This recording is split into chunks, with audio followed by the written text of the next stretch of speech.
हम लोग ने पहले ही दिन पढ़ लिया था वर्णमाला। वर्णमाला में कुछ क्या विशेष है, शुरुआत हमने कर दिया था एकदम जीरो लेवल से, जो कि आपको यूट्यूब पे कहीं शायद ना मिले। आप जब तक एकदम पेड नहीं कोर्स खरीदेंगे सब तक शायद आपको ही ऐसी चीज़ मिले जो हमने आपको दे दिया। आप देखेंगे कि अब हमारे बाद और हमारे टीम के जो भी मेंबर हैं, टीचर्स हैं, आपको पढ़ाएंगे। अब मैथ भी आपको रोज मिलेगा, रीजनिंग भी आपको डेली मिलेगा, और जीके जीएस भी मिलेगा। ऐसे कुछ खास ऐसा छूटेगा नहीं जो आपको लगे कि हमारा कुछ छूट रहा है, समय बर्बाद हो रहा है, ऐसा कुछ नहीं है। हम लोग वर्णमाला को जितना भी जानना बना हम लोग एकदम अच्छे से जाना।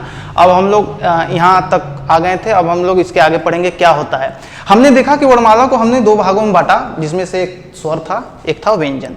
आज हम लोग व्यंजन के बारे में थोड़ा बहुत जान चुके थे, उसमें हमको अभी उसके बारे में आगे जानना है। अभी आप लोग डिटेल में देखेंगे। तब तक हमने स्वर के बारे में जाने थे, स्वर के क्या कैसे क्या क्या होता है, स्वर में कौन कौन से आता है, स्वर के कितने मूल स्वर कितने होते हैं, कुल स्वर कितने होते हैं, ऋषि संस्कृत से कैसे आया है, संयुक्त स्वर कौन कौन से होता है, कैसे कैसे होता है, सब कुछ जान चुके थे। आज हम लोग देखेंगे स्वरों के भेद। उच्चारण के आधार पर हम लोग देखेंगे स्वरों के भेद कितने होते हैं। आप देखिए स्वरों के भेद होते हैं 3। पहला तो होता है एक आपका हर्ष होता है, दूसरा दीर्घ होता है, तीसरा प्लुत होता है। हम लोग जानेंगे हर्ष दीर्घ प्लुत में कितने कैसे कैसे क्या फर्क है। हम लोग देख लेते हैं हर्ष को। हर्ष को आप लोग देखेंगे कि उसमें कहे चिल्ला चिल्ला बता रहा है कि हर्ष मतलब छोटा। हर्ष मतलब छोटा है तो इसको मतलब बोलने में कम समय लगेगा, जाहिर सी बात है मेरे मित्रों। देखिए इसको बोलने में कम समय लगेगा। दीर्घ की बात करें, दीर्घ को बोलने में हर्ष से दुगना, मित्रों हर्ष से 2 गुना दीर्घ है, बड़ा है तो 2 गुना समय लगेगा। किससे? हर्षों से। पूछेगा पेपरवा में से पूछता है कि हर्ष को निम्न में से किससे बोलने में 2 गुना समय लगता है, तब खच्च से मारेंगे हर्षों से 2 गुना। आइए प्लुत पे आते हैं। प्लुत को आप लोग देखिए, प्लुत में क्या होता है कि प्लुत इन दोनों से थोड़ा सा अलग है। उसमें कोई शोर और की बात उसमें उतना नहीं कर रहा है, बात कर रहा है कि शोरों से कितने उसमें प्रकार से उसमें खिंचाव होगी, कितना लंबा जाएगा, इसलिए उसको प्लुत में रखा गया। जैसे देखिए हमने देखा हर्ष को बोलने में कम समय, दीर्घ को बोलने में हर्ष से 2 गुना समय, तो प्लुत को बोलने में हर्ष से 3 गुना समय। मित्र रे अब हम लोग देखेंगे, देख लेते हैं हर्ष में कौन कौन से आता है। हर्ष में देखते हैं हम लोग कि अ आता है, छोटा ई आता है, छोटा उ आता है, ऋषि आता है। ये जितना छोटका है रे मित्र सब किस में आएगा? हर्ष में आएगा। हर्ष को ही हम लोग मूल स्वर कहते हैं। आइए दीर्घ स्वर की बात करते हैं। बहुत ध्यान देखिएगा, जो हम आपको दे रहे हैं कंटेंट ना, कहीं मिल गया तो वीडियो मेरा स्टार्ट करके वीडियो थूक दीजिएगा कि ऐसा चीज कहीं मिला है। एकदम छोटे लेवल से पढ़ाएंगे आपको। समझ लीजिए कि हम लोग आप लोग मुफ्त में पढ़ा रहे हैं, तो क्यों पढ़ा रहे हैं नहीं मालूम। लाइक सब्सक्राइब का भी हमको कोई डर नहीं है कि आप लाइक सब्सक्राइब करेंगे, हमको मालूम है। अगर आपको कुछ बढ़िया लगा तो मेरे मित्र आप जरूर लाइक सब्सक्राइब करेंगे, क्योंकि आपके संस्कार में व्यवहार में वो चीज है। आइए दीर्घ की बात करते हैं। दीर्घ में देखते हैं बड़ा आ, चिल्ला कर बताइए आ, ए बड़ा वाला, ओ बड़ा वाला, ए ऐ ओ औ। मित्र ध्यान दीजिएगा, इसी ए ऐ ओ औ को हम लोग संयुक्त स्वर कहते हैं। क्यों कहते हैं बस जस्ट अभी आपको बताएंगे, पहले इसको हम जान लेते हैं। आ ई उ ए ऐ ओ औ, ये सब बड़का किस में आएगा? दीर्घ में आएगा। खुदा चिल्ला चिल्ला बताएगा दीर्घ मतलब बड़ा मतलब बड़का। संयुक्त स्वर क्यों है हम आपको बताते हैं। तब तक आप लोग स्क्रीनशॉट लीजिए और हम इसको मिटा के आगे आपको बताते हैं। स्क्रीनशॉट ले लीजिए। तो इतना जानने के बाद मित्रों हम लोग पता करेंगे कि संयुक्त स्वर क्या होता है। संयुक्त स्वर आपसे पूछ लेता है, जैसे संयुक्त व्यंजन होता है कि नहीं होता है, वैसे ही संयुक्त स्वर होता है। आपको कहीं पढ़ाया नहीं जाएगा। आप लोग YouTube पे सर्च करके खोज लीजिए, अगर मिल जाए आपको तो बताइएगा, नहीं मिलेगा। देखिए हमने जब पढ़ा दीर्घ में आ गया आपका सब कुछ बड़ा आ गया बड़ी ई आ गया, बड़ी ऊ आ गया, ए ऐ ओ औ। ए ऐ ओ औ क्यों रखा गया है संयुक्त में दीर्घ में? क्योंकि वो संयुक्त मतलब 2 चीजों से मिलकर बना है। संयुक्त मतलब कई चीजों से मिलकर जब बनता है तो उसको संयुक्त कहते हैं। क्या कहते हैं मित्र? संयुक्त। तो मित्र तो संयुक्त स्वर दीर्घ में आया। संयुक्त स्वर क्यों संयुक्त कहलाता है हम लोग जानेंगे। अ प्लस छोटका ई मिलके ए बनता है। क्या बनता है मित्र? यही ए को यहां लाइए, अ में जोड़िए। देखिए पहले सब में अ लिख लीजिए, समझ गए। अब इसको ई हो गया, हम लोग देखेंगे अ में ओ जोड़ेंगे तो ओ बनता है। आपसे क्वेश्चन पूछ सकता है ओ किससे मिला है, 4 ऑप्शन दे देगा, वही में लिबर कर है। ना मालूम रहेगा तो आपको मालूम रहेगा तो ऐसे मार दीजिएगा। औ इसमें देखिए 2 मात्रा है, ये यहाँ पे लिख दीजिए अ ओ मिलके औ बनता है। मित्र बहुत छोटी छोटी चीजें हम आपको बताएंगे। हम लोग की उम्र को मत देखिए, तजुर्बा को देखिए, हम लोग को देखिए, हम लोग कितना गहराई से आपको बता सकते हैं। यूट्यूब पे जो फ्री में हम लोग दे देंगे, थोड़ा लाइट का समस्या रहेगा, बिजली का समस्या रहेगा, आप लोग इससे ना डरिए। ये लगा कि भुकभुकवा लाइट लगा दिए हैं, खूब बढ़िया स्मार्ट बोर्ड रख दिए हैं खूब, तो आपको शिक्षा मायने नहीं रखता स्मार्ट से। शिक्षा मायने रखता है कि आपको कंटेंट क्या मिल रहा है, कौन पढ़ा रहा है, तो क्या पढ़ा रहा है। थोड़ा लाइट का समस्या होगा, हम लोग जानते हैं, क्योंकि हम लोग को दिक्कत है, हम लोग थोड़ा गरीब हैं। थोड़ा चैनल को ग्रो करेंगे आप लोग के आशीर्वाद से हम लोग थोड़ा आगे बढ़ेंगे, क्योंकि आप लोग चाहेंगे तो हम लोग कहीं भी जा सकते हैं। तब तक आप लोग इसका स्क्रीनशॉट लीजिए, फिर आगे हम लोग पढ़ाते हैं।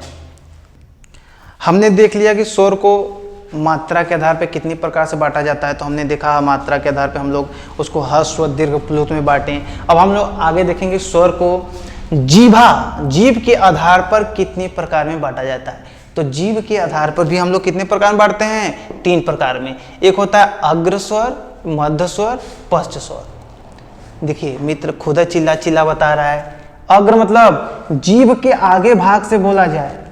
मित्र अग्र मतलब जीभ के आगे भाग से बोला जाए। आगे भाग से कौन बोलेंगे, ई बोल के देखिए, बोलिए ई, ए, ये जीभ के आगे भाग से बोला जाता है। मध्य भाग में केवल आ आता है। मध्य भाग में क्या आता है मित्र, आ आता है। पश्च भाग में देख लेते हैं हम लोग। पश्च भाग में जीभ के पश्च भाग से बोला जाए आ, छोटा ऊ, बड़ा ऊ, ओ, औ। आगत स्वर भी इसी में आते हैं। आप लोग लिखना चाहें या तो आप लोग याद करना चाहें तो लिख लीजिए कि पश्च भाग में ही आगत स्वर आते हैं। आगत स्वर आपको बता देंगे, जैसे डॉक्टर में लिखते हैं, उसमें होता है उस पर एक चांद की तरह बिंदी उंदी नहीं देते हैं, अनुनासिक हो जाएगा, तो उसको ही आगत स्वर कहते हैं। इसका आप लोग फट से स्क्रीनशॉट लीजिए, बहुत इंपॉर्टेंट चीज़ है।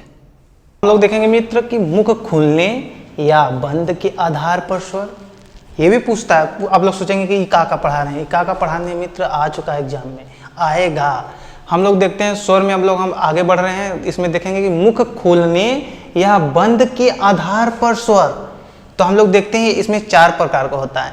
एक होता है संवृत्त स्वर, अर्ध संवृत्त स्वर, विवृत्त स्वर, अर्धविवृत्त स्वर। कितना सरल है, एक बार आप लोग फिर से कहिए हमारे साथ, बोलिए संवृत्त स्वर, अर्ध संवृत्त स्वर, विवृत्त स्वर, अर्धविवृत्त स्वर। फिर से बोलिए संवृत्त स्वर, अर्ध संवृत्त स्वर, विवृत्त स्वर, अर्धविवृत्त स्वर। याद हो जाएगा। 3 बार 4 बार बोलेंगे, कैसे नहीं याद होगा जी। ट्रिक देखिए, ईशु संवृत्त का पूछा है, आप लोग उठा के देखिए, पूछा है, कई बार पूछा है। संवृत्त स्वर क्या क्या होता है, ट्रिक है ईशु। ईशु कैसे, ई उ, छोटा ई बड़ा ई, छोटा ऊ बड़ा ऊ, ई उ, संवृत्त ई उ, संवृत्त ई उ, संवृत्त ई उ। 4 बार बोलिए, याद हो जाएगा। मित्र सही ना हम लोग याद किए हैं जी। देखिए इसमें संवृत्त में क्या होता है, मुख बंद करके बोला जाता है। आप लोग बोलिए ई उ, देखिए मुख बंद हो रहा है, ई उ। इसमें क्या हो रहा है, मुख बंद करके बोला जाता है।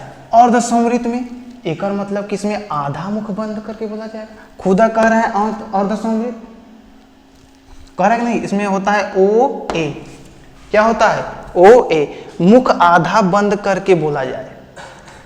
अर्ध संवृत्त में ओ ए, अर्ध संवृत्त ओ ए, अर्ध संवृत्त ओ ए। 4 बार आप लोग बोलेंगे ना, याद हो जाएगा। मुख आधा कर बंद करके क्या करा जाता है, इसको बोला जाता है। अब हम देखेंगे विवृत्त स्वर। विवृत्त स्वर में सिर्फ आ आता है। जैसे मध्य में आया था आ, मध्य जीभ से बोलेंगे, और सही विवृत्त में क्या आता है, आ। मुख खोलकर बोला जाए मित्र, मुख खोलकर बोला जाए। ई उ ओ ए आ, ए ओ ए। मित्र 4 बार इसे बोलेंगे ना, याद हो जाएगा।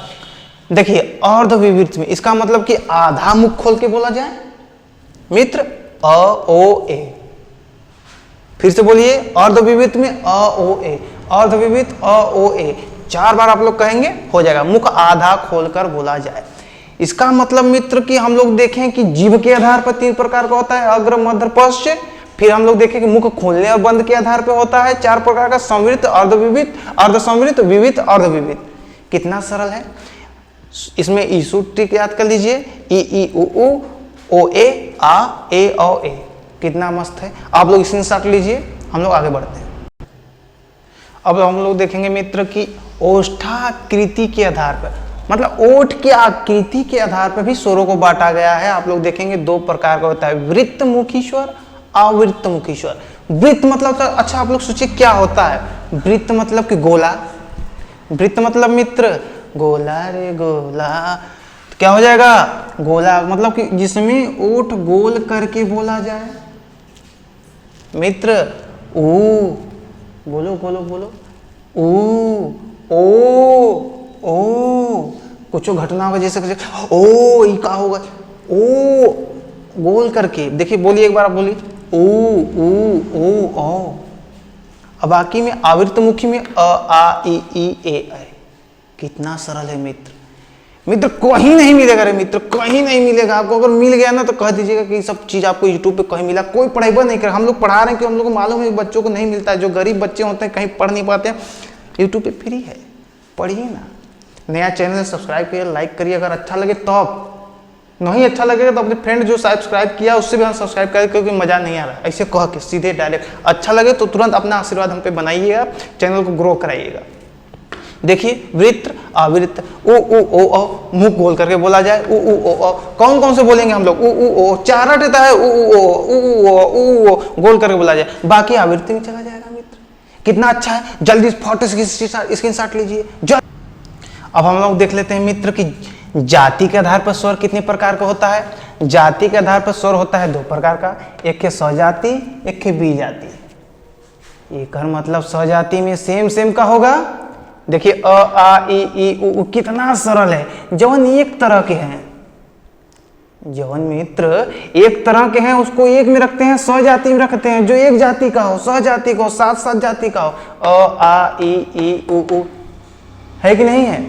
जो वी जाति को अभी हम आपको संयुक्त स्वर पढ़ाए थे, क्योंकि ये कई लोगों से मिलके बना है, 2 लोगों से मिलके बना है, संयुक्त है, कह रहा है कि संयुक्त मतलब होता है कई लोगों से मिलके बनने से संयुक्त होता है, इसलिए इसको वी जाति में रखा गया है। क्यों? क्योंकि कई लोगों से मिलके बना हुआ है, इसलिए वी जाति में। वी जाति में ए ऐ ओ औ संयुक्त स्वर आपको हम रटाए हैं, ए ऐ ओ औ। इतना बढ़िया मित्र देखिए यूपीपी का जो सिलेबस चल रहा है, इसमें हम लोग कई लोग हैं, हमारे कई टीम लगा है, जिसमें कि शोएब सर आपको मैथ पढ़ा रहे हैं, संतोष सर आपको रीजनिंग पढ़ा रहे हैं। अब एक हैं हमारे सर पंकज आर्या सर, जो कि यूपीएससी की तैयारी करते हैं, प्री निकाले हैं, कई पेपर प्री निकाले हैं, मेंस की तैयारी कर रहे हैं। उनके माध्यम से आपको एकदम बेजोड़ तरीके से जीके जीएस मिलेगा, कहीं आप लोग नहीं देखेंगे यूट्यूब पे ऐसा, आप लोग को डिटेल मिलेगा, आपको बोर भी नहीं होगा, ऐसा लगेगा नहीं यार कुछ अलग चीज़ मिले हैं। आपको वो चीज़ बताएंगे जो आप कहीं नहीं मिलेगा। जैसे आप लोग देखिए कि गौतम बुद्ध के 5 शिष्य का क्या नाम था, किसी को नहीं मालूम होगा। कौंडिल, बप्पा, भादिया, आसागी, महानामा, ये सब 5 चीज़ आपको सोचिए यहाँ तक इस लेवल से बताया जाएगा कि आप लोग सोचने पे मजबूर हो जाएंगे। हम लोग पढ़ें, हम लोग उनसे पढ़ते हैं। सोचने वाली बात है कि हम लोग की उम्र दराज है, हम लोग के उम्र के समय है, सहपाठी हैं, फिर भी हम लोग उनसे पढ़ते हैं क्योंकि उनको जानकारी बहुत ज़्यादा है। मित्र एक बार भरोसा करिए, आप लोग कहीं से आप लोग पढ़ लीजिए, सिलेबस पूरा कर लीजिए, कोई दिक्कत नहीं है। आप समझ लीजिए कि हम लोग के चैनल पे आप लोग रिवाइज ही करिए एक तरह से। अगर आपको समझ में आता है कि नहीं, हम नोट डाउन नहीं करेंगे, लेकिन हम लोग एकदम समझ लीजिए फेयर बना रहे हैं आप लोग के लिए। तो आप लोग बस देखते रहिए, एक बार वीडियो देखिए, बहुत मजा आएगा। साथ साथ चलते हैं, पढ़ते हैं और विकास करते हैं।